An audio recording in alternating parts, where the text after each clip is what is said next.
Hello, and welcome to Scandinavia House and tonight's book talk on Mind Men with the Norwegian author Victoria Kielland, which is a fictional account of a broken woman's descent into inescapable madness. This book is out now from Astra Publishing and is available for purchase outside in the lobby as well as your local bookstores and online retailers. Also joining us tonight is the novel's translator, Damion Searls. Scandinavia House has numerous programs throughout the year, both in-house and virtually, including concerts, film screenings, lectures, literary events, and children's programming. So please do visit scandinavias.org for everything that we have on to offer. Victoria Kielland's first book, the 2013 short prose collection, In the Heather, was shortlisted for the Tarja Vasa Debutante Prize, and in 2016, her first novel, Marsh Pond, was shortlisted for the Youth Critics Prize. The Literary Committee of the Norwegian Author Union also awarded her the Norwegian Booksellers Primary Writer Scholarship for Marsh Pond, and Mind Men is her breakthrough novel published in Rare Reviews in Norway in 2021, as well as huge international success in foreign sales. Damion Searls is a translator from German, Norwegian, French, and Dutch, and is a writer in English. He has translated many classical modern writers, including Proust, Rilke, Nietzsche, Walter, Ingeborg Bachmann, Alfred Doblin, among others. His own books include What We're Doing and Where We're Going, The Ink Blots, A History of the Rorschach Text, and the biographer of its creator, Hermann Rorschach, which has also been translated in 10 languages, and the Philosophy of Translation, which is forthcoming. So please do welcome Victoria and Damion to the stage. I'm the translator, but today I'm also the interviewer. Thank you all for coming. And we're gonna start with reading a little bit, and then we will talk some more about the context of the book and then get into it from there. Just out of curiosity, have you read the book or not read the book, just so we know in terms of like how to present it? Okay. Cool. So, Victoria, do you want to read that first chapter? Yes. City of Angels, California, 1915. Tongues of flame flickered in the fireplace, hot and silent. Belle needed a window to rest her cheek on, to cool her skin, glowing red, fresh as dew, calm and hot. These little mustache hairs, she ran her fingers over her lips and heard her murmuring lungs. She lit a cigarette and looked out at the city. The enormous oak tree in the evening sun reached its long, gnarled roots along the wall and into the ground. The roots coiled around the fence, crept out under the grass. Clotheslines ran between the branches, sheets and panties flapping gently in the wind. There are things that I can never admit, she whispered. Things that are too big, too much. She could hardly breathe. That could destroy me. The words grabbed her by the throat. Belle didn't know when it was all going to snap, but she knew it would. A bullet, an inverted lung, a postscript to 1,000 wars. Tears ran down her face. There are too many of you. She felt her stomach turn in the darkness, one muscle after the other. The evening sun was low in the sky. Her upper lip had chapped and split right down the middle. She took a deep drag of the cigarette. Little words, almost a little scream, filled her mouth, between the smoke and the teeth, tickling her gums, forcing their way out between her slack lips. No one who loves with their whole self can survive it. The waves of the Pacific rolled restlessly up onto the shore. The dark shimmer shone up toward her, and her voice filled the whole room. A truth so huge that it stood in everything else's way. The words reached toward the window. There was something about the little wrinkles around her eyes, her skin's little traces of everything that had happened, of time's furrowed face, of all the problems lurking in her lungs. Belle felt it with perfect clarity. the shimmer, the salt water, water almost blinding her. There are too many of you. So I have to steal your book. That was 1915, and then the next chapter takes us back to 1876, when Belle has a different name, Brynhild, and she's 17 years old. Things don't go too well for her, and she soon decides to leave Norway and come to America. So she crosses the ocean, and now I'm going to read the next bit.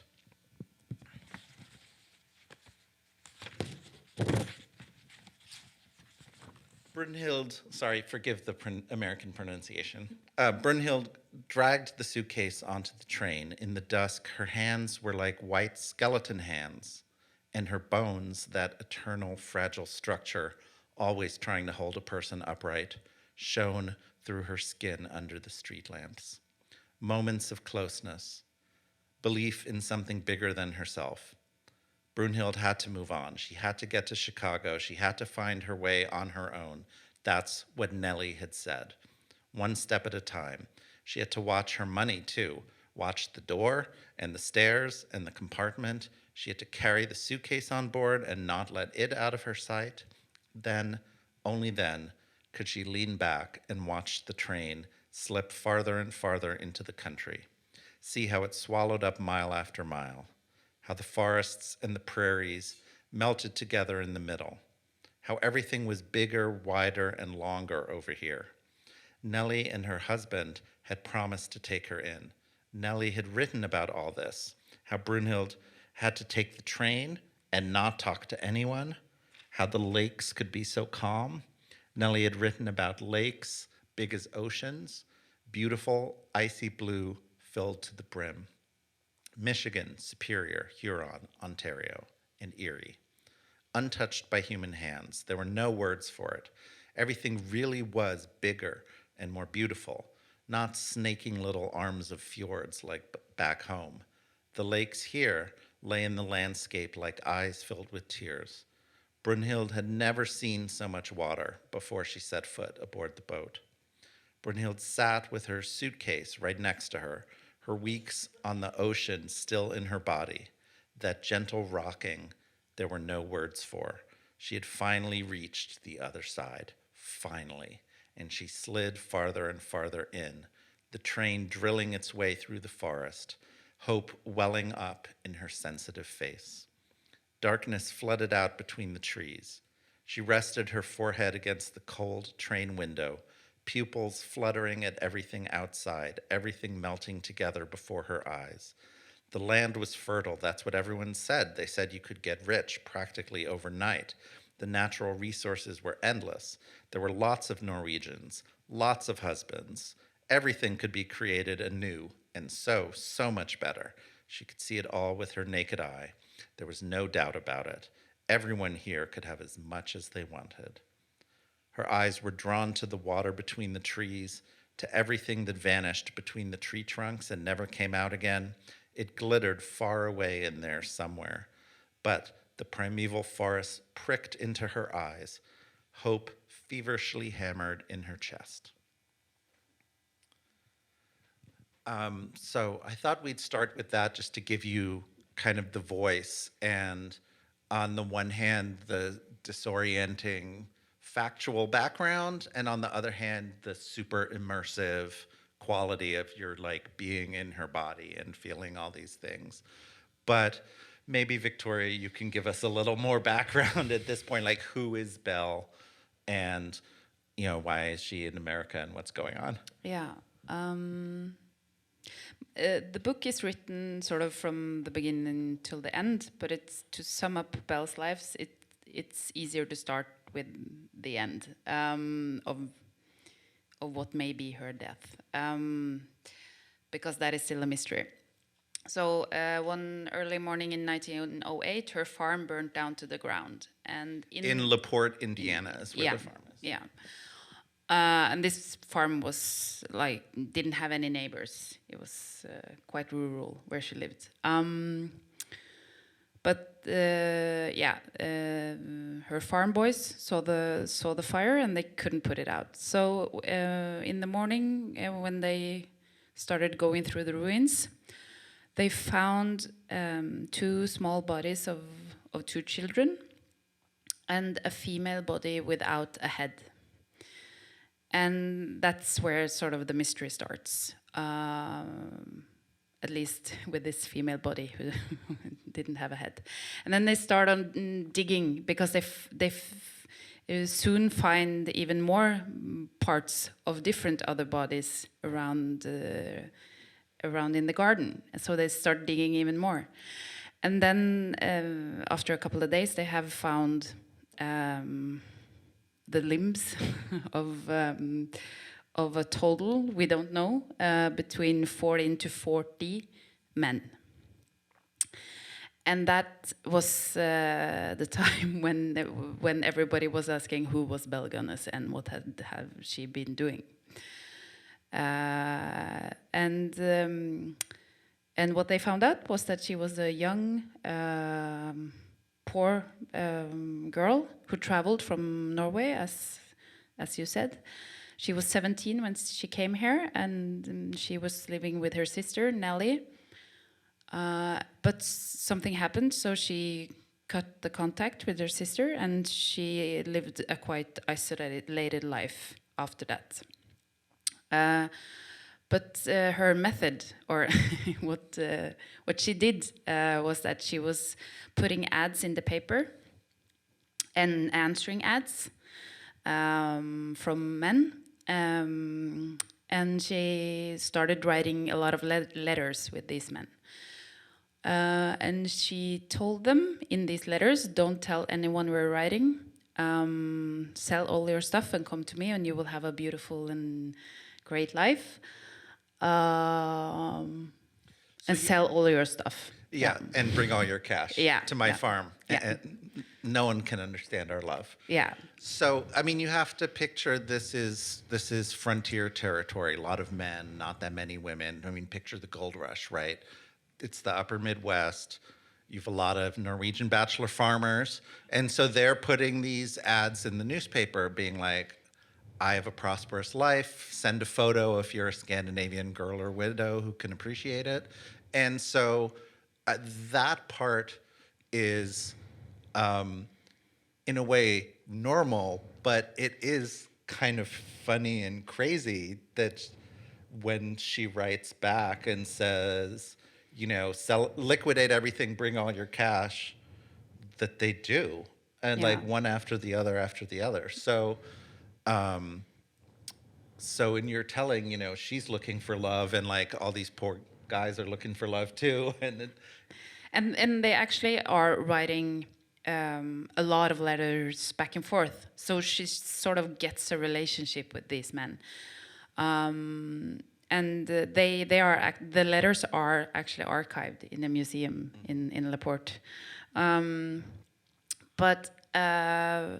So I think that is why they actually came, because it wasn't like one letter back and forth. It was she used a lot of time to actually groom these men, and they were also Norwegian, and they wanted a Norwegian wife, and she wanted Norwegian man, or husband. So how did you find, like, how much of this is historical, and how much of it is your imagination of her mindset and her approach? So all of the facts, if I can put it like that, are real, and all of the quotes from the letters are actual quotes. In the Norwegian version, on the back it says, "No woman is happier than I am now." That is a real quote from her letters. And another quote is, "When you come here, you will never want to leave." So you have these sentences. Fact check, true.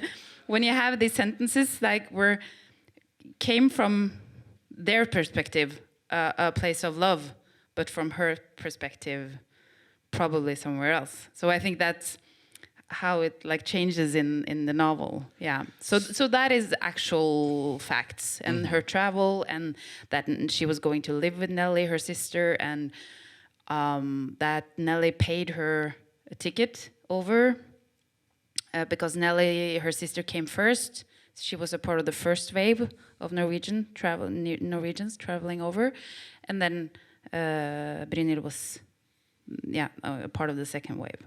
That said, I think nobody reads your book and feels that it's sort of a merely scrupulous historical account.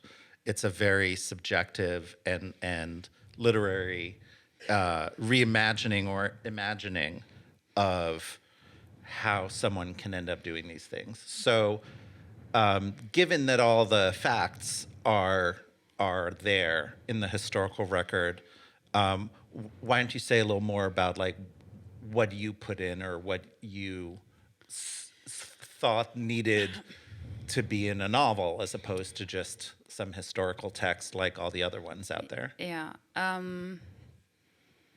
think the reason for me to actually writing the novel was that my first meeting with Belle I was so shocked, and I think a lot of people are when they hear of her for the first time. And I was also quite curious about why no one never had written anything like serious about her, because there has been done a lot of works on her, but more like musicals and slapstick shows and album records and radio plays. I think it's kind of like Lizzie Borden in the US, where it's just a punchline and nobody really thinks about it. It's just, have you heard of Lizzie Borden? No. So there's a song, like I remembered growing up, Lizzie Borden took an axe and gave her father 40 whacks. Then she took another one and gave her mother 41 or something. I may be misremembering it. I haven't thought that in decades. But, there's someone who like is in the popular consciousness, but not in any real way. Like, I would say that as a child, but like not think about it or really understand what was going on. Yeah, and there's made for people to laugh about and think it's funny. And a lot of portraits of her, as the written ones, are sort of factual, nonfiction, but there's still a lot of exaggeration in the characteristics of her, how fat she is, how ugly she is, how horrible she is. So to me, that was sort of where I got to, okay, someone has to write the story about Belle Gunness in a way that hasn't been done before, because we know all the factual, as you say. So, and how I think it was a hard task to actually get there, that it was possible to write something serious about her. So that I think that took me like 5 years from when I first heard of her or read about her until I actually found the form for the novel. And to me, that is like the total, what to call it, the scream of the book. Because to me, the novel is sort of one long scream. And that is her screaming for love and not getting it the way she wants. So, I mean, that is probably the key piece, that none of these other more superficial or sensationalistic treatments ever talked about. But it's very central in your book that, someone even asked me this when I was describing the book to them once. And they were like, wait, so she's saying that she committed all those murders out of love?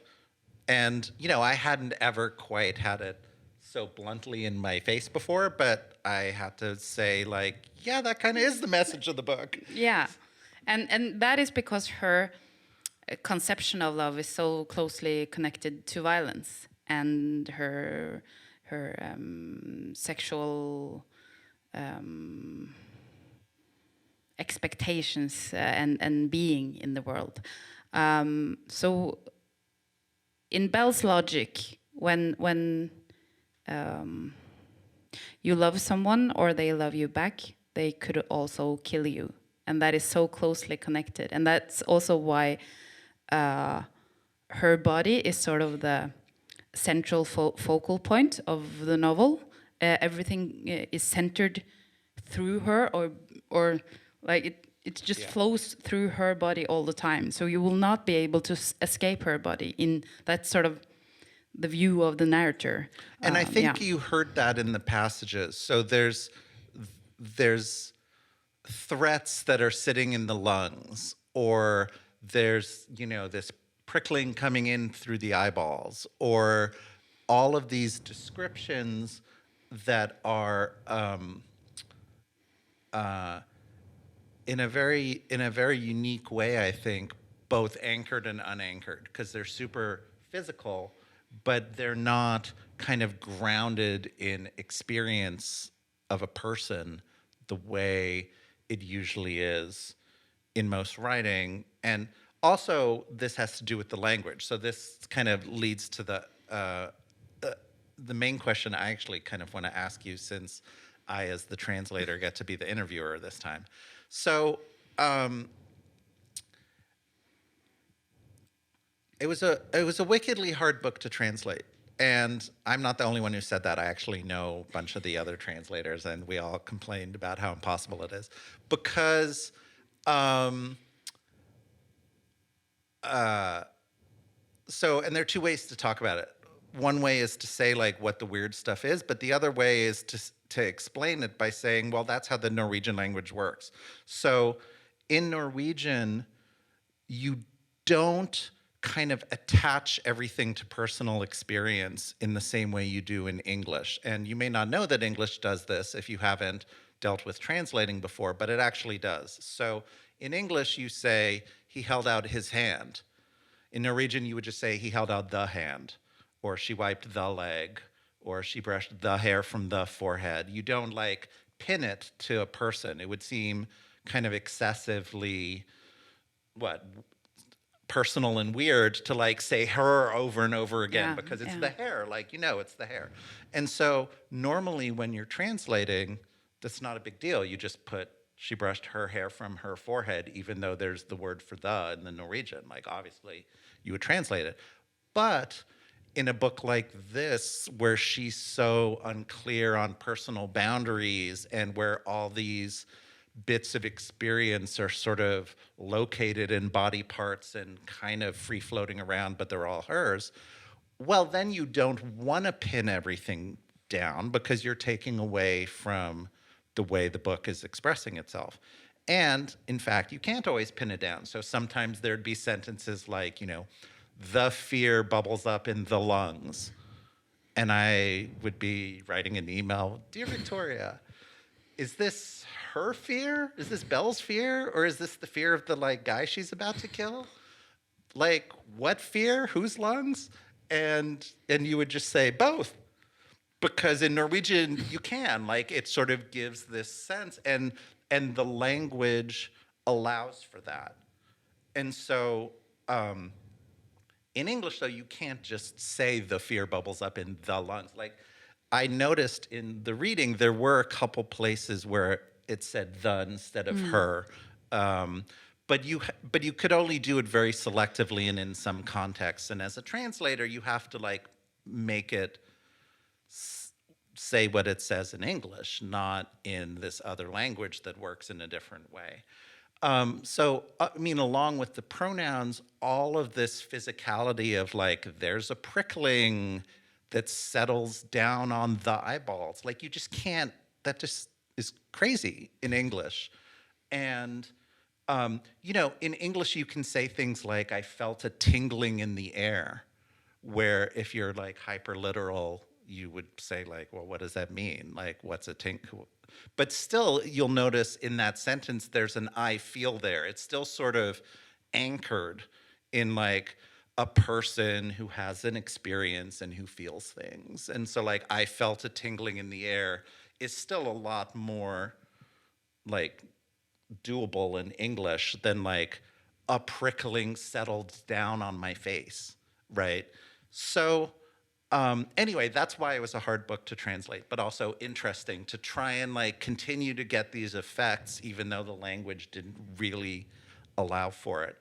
And my very genuine question for you is kind of, how weird is your writing in Norwegian? In other words, my sense is that the Norwegian language like lets you do these things. On the other hand, most writers in Norwegian don't use it to do these things either. And just so you know, I mean, her writing in Norway has been very recognized for being innovative and powerful. So she's gotten an award that's usually given to much older people for their entire body of work for like advancing the cause of the Norwegian language and its expressive capabilities and stuff.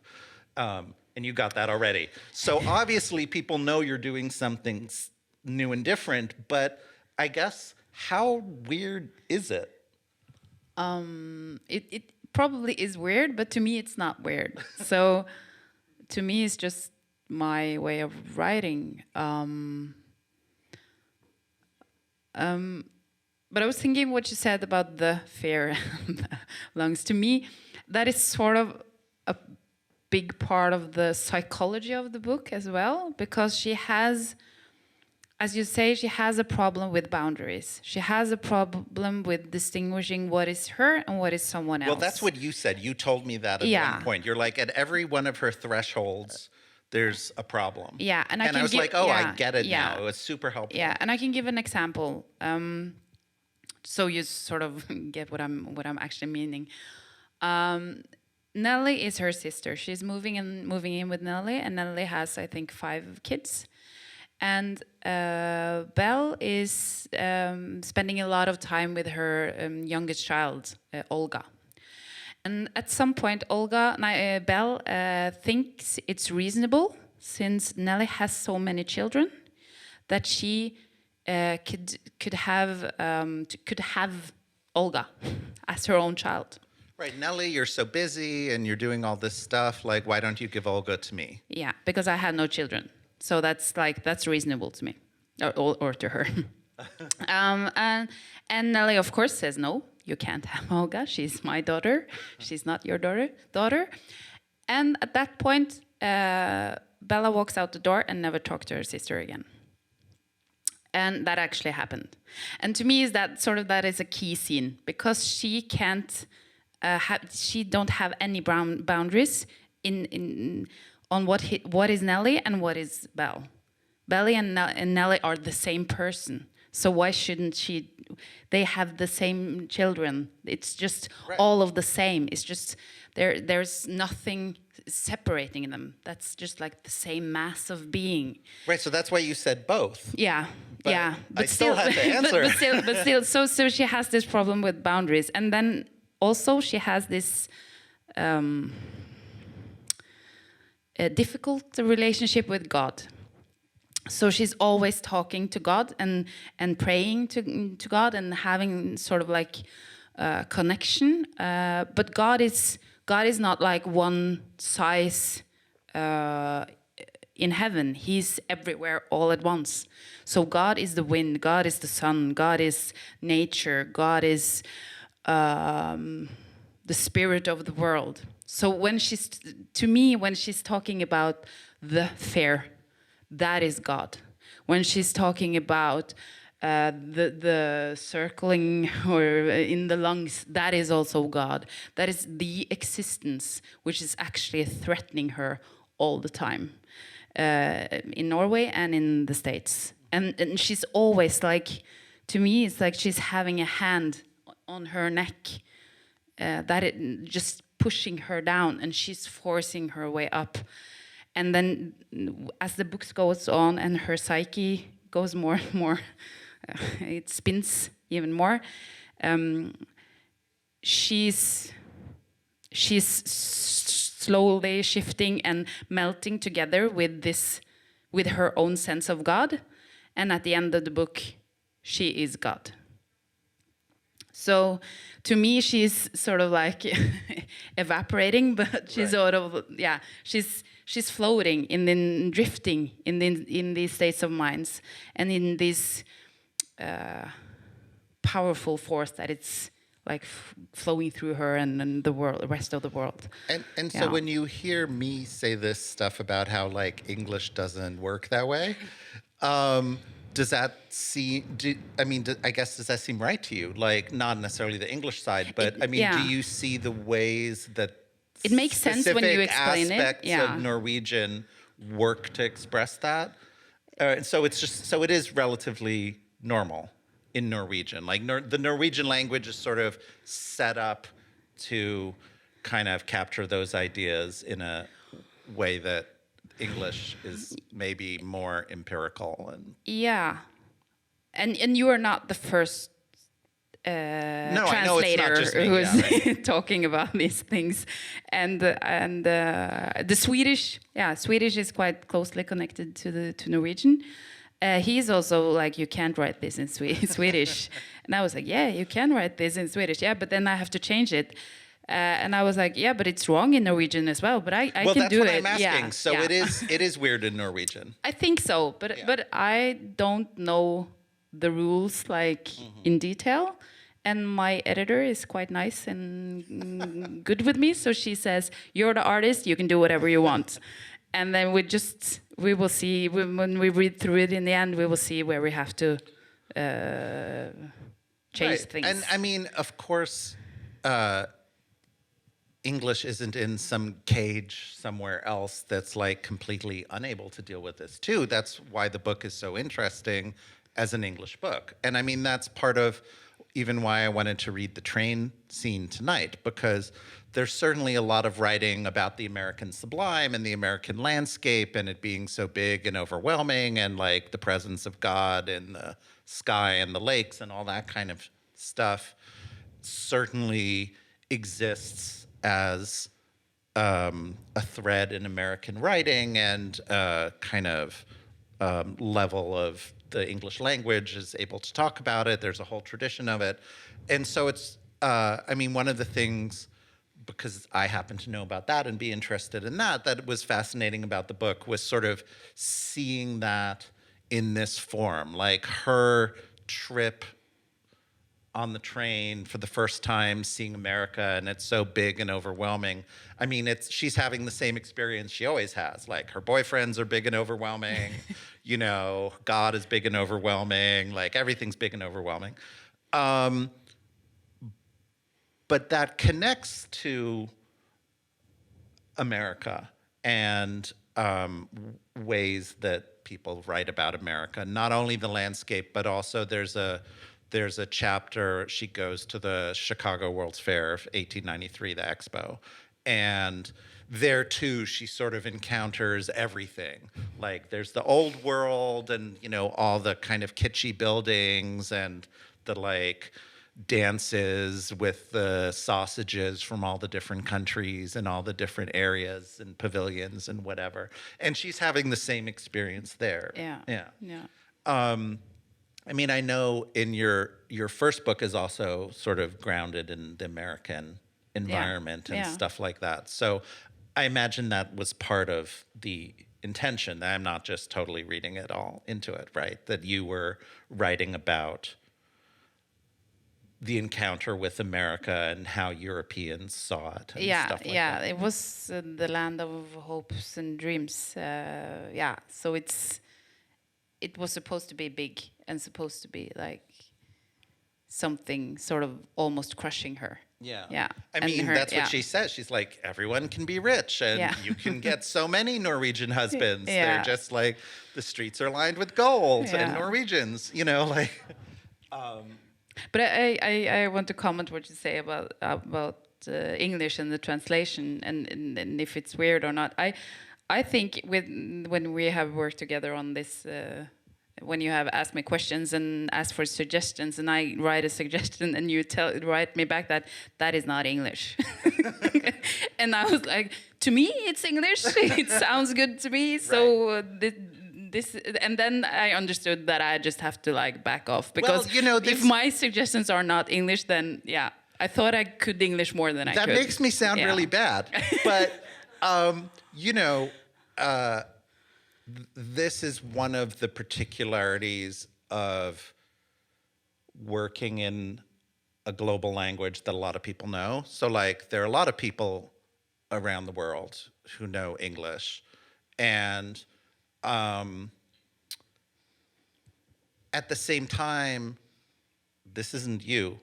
I can name other names, but there are people who don't know the difference between knowing English well and knowing English fully. So they'll tell you like, why are you doing that? This word means this. And it's like, well, okay, but you can't say that. And when I say a line like that, I am not intending to be dictatorial or bossy about it. I am intending to be expressing objective realities of the language. Of course, every bossy person thinks that, but you know, I think that that's my role as the translator. My role as the translator is I've read the book that's in Norwegian or whatever other language, and I have gotten how that language expresses that idea, or, I mean, idea is too intellectual, but whatever, that message or vision. But English does work differently. And if you decide that you're trying to do what the other language does, it's not going to work. It's going to be bad. And I think that was sort of my experience as well, because I had this suggestion, but that was sort of just the feeling I had, you know? So, and I think that is sort of how I write in Norwegian as well. This gives sense to me. I can explain it, why it has to have this rhythm and why it has to be this long sentence. It's not good Norwegian if you it's not like right. Scholarly great sentences, but it works because I want to say something other than the sentence itself. Right. Yeah. And so as a translator, you're trying to, of course, express and capture what the original is doing, but you have different means. And so I don't think anyone who reads the English feels that it's a very standard, normal, and boring, you know, flat piece of writing. On the other hand, it can't be unique in the way that the Norwegian is unique because you're going from a different baseline. You know, you mentioned the philosophy of translation book I'm writing, and one of the images I have there is that every language is like a baseline, and every work of art, every literary piece of language is kind of pulling off of that baseline. Imagine like a jet of water, not an arrow pointing somewhere necessarily, but like a firework, you know, that's shooting up, making a pattern from this baseline. And so the translation has to be the same arc, but it's from a totally different baseline. Yeah. That's the problem. Yeah. And so, I mean, like one really simple example is like German has a lot of passive sentences, and English has a way to do passive sentences, but a lot of passive sentences are bad and pointless in English. So if you're translating a passive sentence from German, you don't want to think about like, oh, that's passive, so this has to be passive. What you want to think about is like, how standard is this German thing? And if it's just standard and normal, then do the standard normal English thing. Don't copy the German thing that'll sound weird in English, right? So that's the simple case. And all of our discussions are the more complicated case. So when I say like, English can't do that, of course it can, but what I mean is that if you're an English language reader, you'll be kind of measuring or feeling the book against the kind of flat, normal baseline, and how far it is and how aggressively abnormal it is going to be how you experience the book. So if it's like super weird and it's not as weird, then like it's not a good translation, even if it matches. And I talked to a lot of the other translators about that as long as you can keep the rhythm in the book, do as you want. Right. That was my final absolutely advice. All the good authors I translate and who are not dead and I talk to say that. Although rhythm, what does that even mean? Like, no one knows what that means, but rhythm is just the word we all use to kind of convey that. Yeah. Like, I mean, because it's not literally about syllable counts or like sentence lengths, but there's something, the music, the voice, the whatever. Yeah. That, and the way I sometimes think about it is like the way it pulls off of the bass line or sort of shoots off of the bass line. But if you have a totally different bass line that's somewhere different and has different angles and whatever, then, I mean, none of the words are the same. They're all English words now. Yeah. Is there, do you want to get questions? Is there anything else you think people should know about Belle or the book? Or do you have any stories about its reception in other countries that, like, I don't know about? Like, not any funny ones. Other than that, people get quite disappointed when it's not like a true crime, because as you understand from the conversation, it's quite a style. The style is quite a big part of the book. I heard something funny about that today. So I was telling someone that the like Goodreads kind of popular reactions to this book are unusually split. There's a lot of like,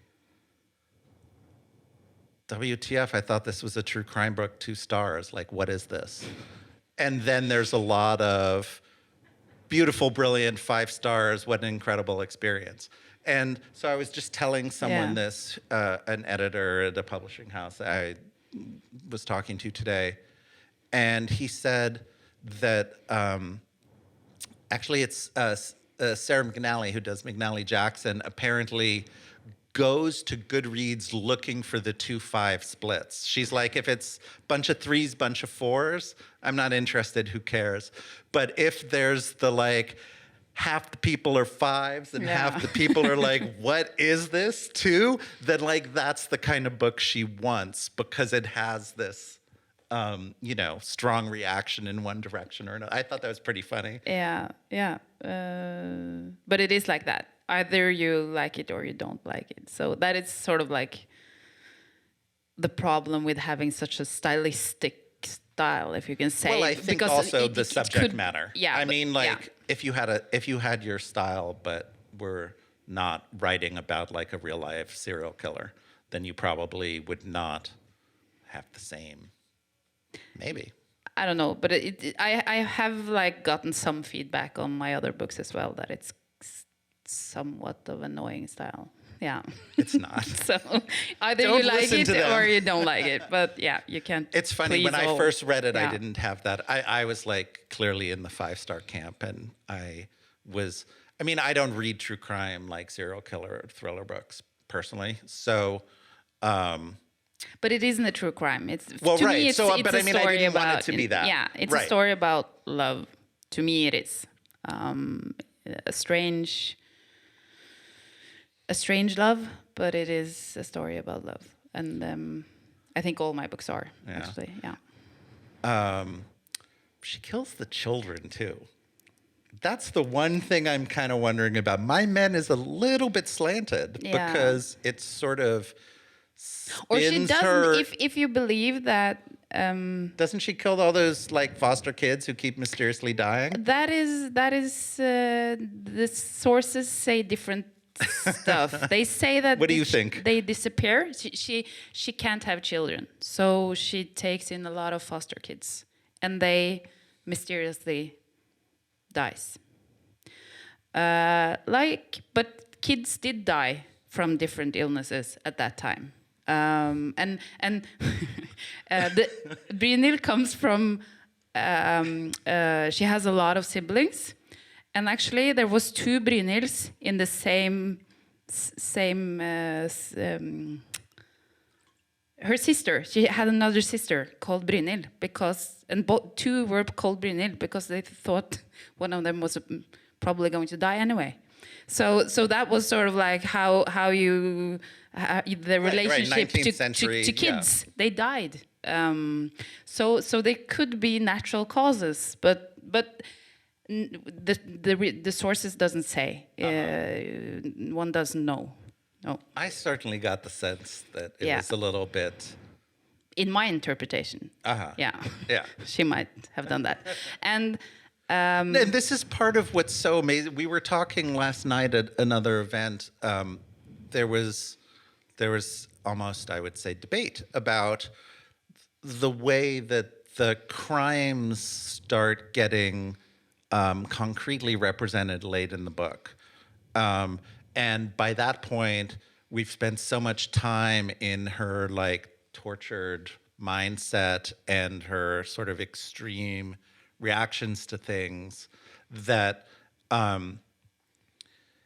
in a way, of course, it's still shocking when these shocking things happen, but in another way, it's like almost less shocking than her description of the lakes, because that's all weird and disorienting as well. But I think even with the crimes, like, so in the first half or first even 2/3 of the book, there are these various characters who keep dying, but like we hear about the accidental thing that clocks him on the head, or we hear about like what a mystery it is that all these kids keep dying and stuff like that. So in a way, that's what makes it really shocking when she's like, you know, cutting off the limbs to fit in the hole in the backyard kind of stuff. Like suddenly it's there and like we're not guessing anymore or like trying to interpret anymore. I thought that was like managed really powerfully, that we do see crimes in the beginning, but we don't quite know because it's so filtered through her eyes and her eyes, body, where like this stuff just keeps happening. Yeah. And did that change in the drafting? Like, did you have different sort of rhythms of like where stuff starts happening in the book in different versions? Or did this sort of very intuitively end up the way it is? I think I had some more description of different murders or her handling the dead bodies. But then it became too much, and then it had to be like cut down. Yeah. And but a thing I can say, since we're getting towards the end, is that the kids who were found in the ruins and the female body without a head, the whole mystery around that is that a lot of people think that it wasn't Belle in the ruins, that she faked her own death and escaped. And what I don't write about, but which is a big part of the story, is that they used a lot of time trying to find out who was the woman in the ruins, because her body was too small to be actual Belle, because Belle was bigger. And they used a lot of time trying to find out, could a fire become so hot that it only made the head vanish and not the rest of the body?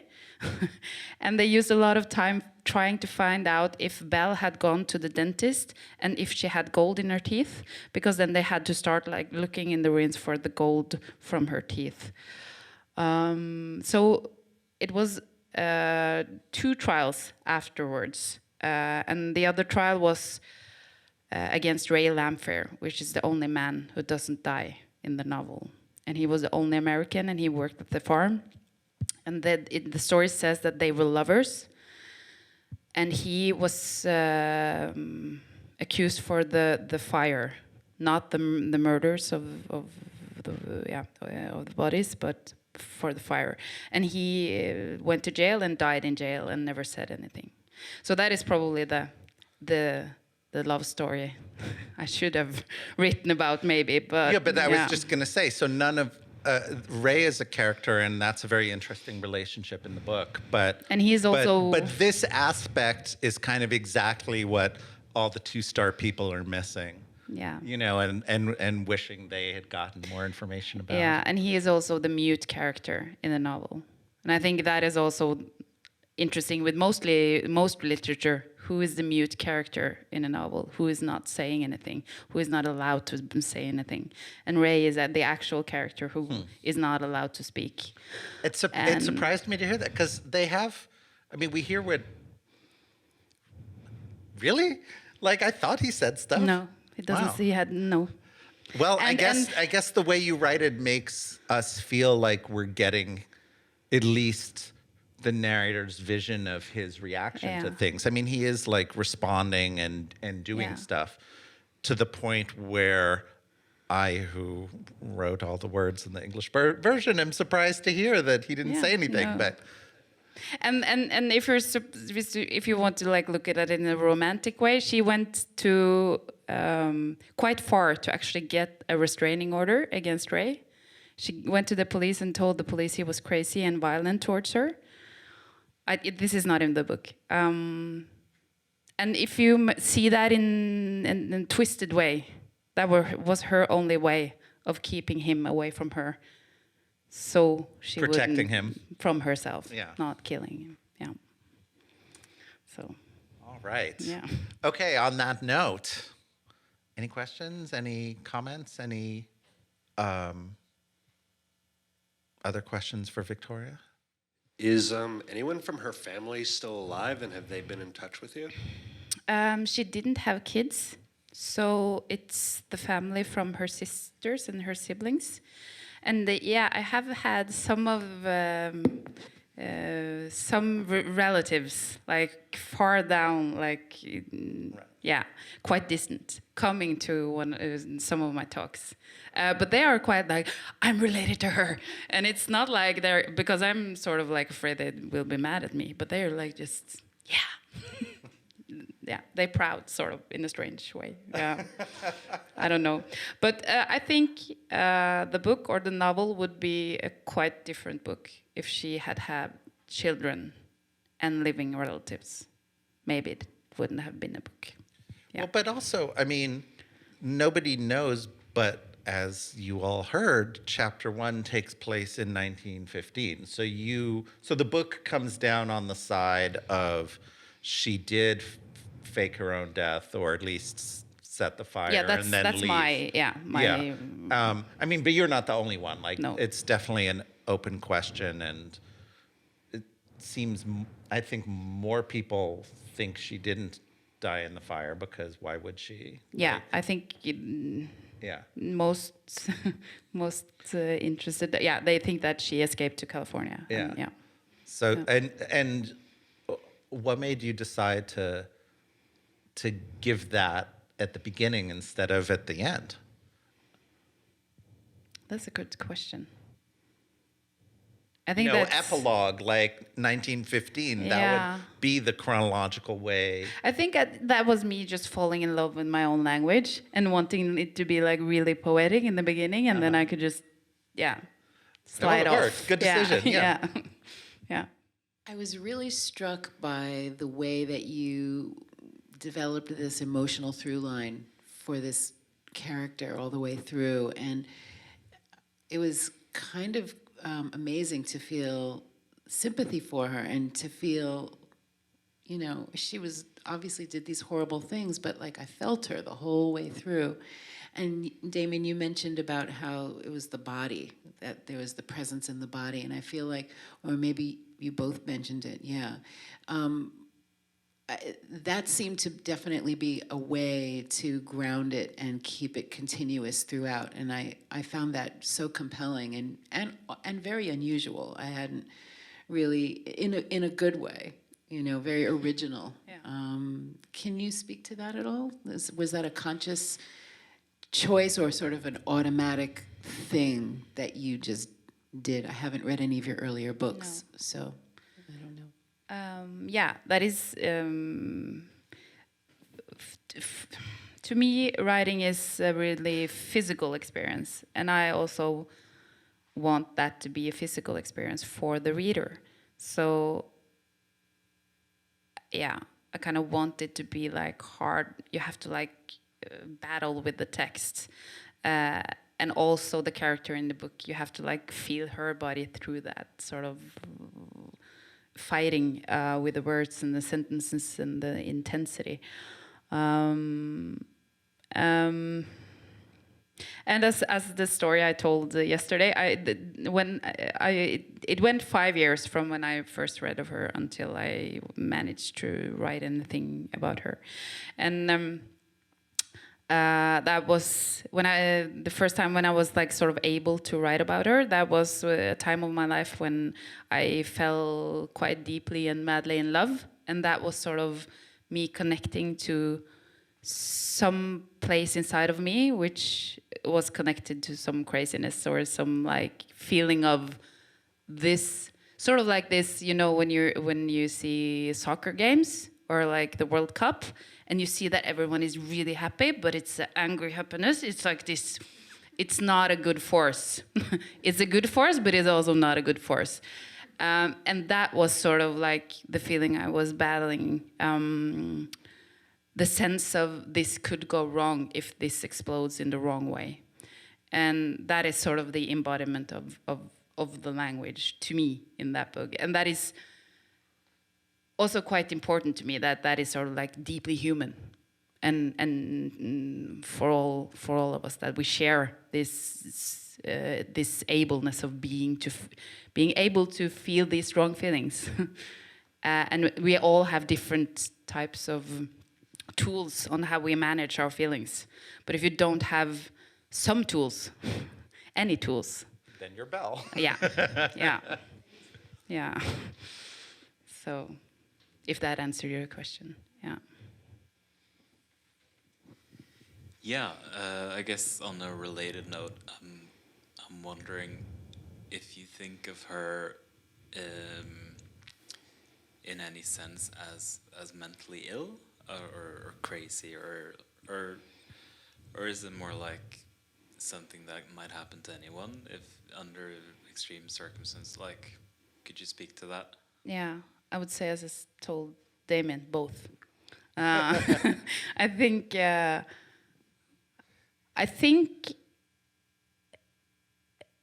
it's possible to be driven towards an edge of your life where you do something you think you never would do.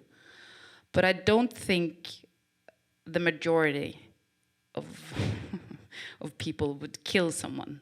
But I think they would be able to do extreme stuff.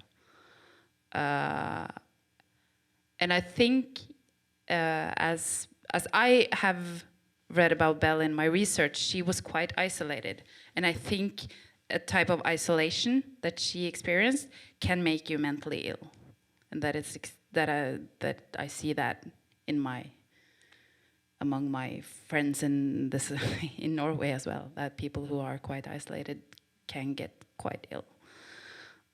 So a bit of both, I think, yeah.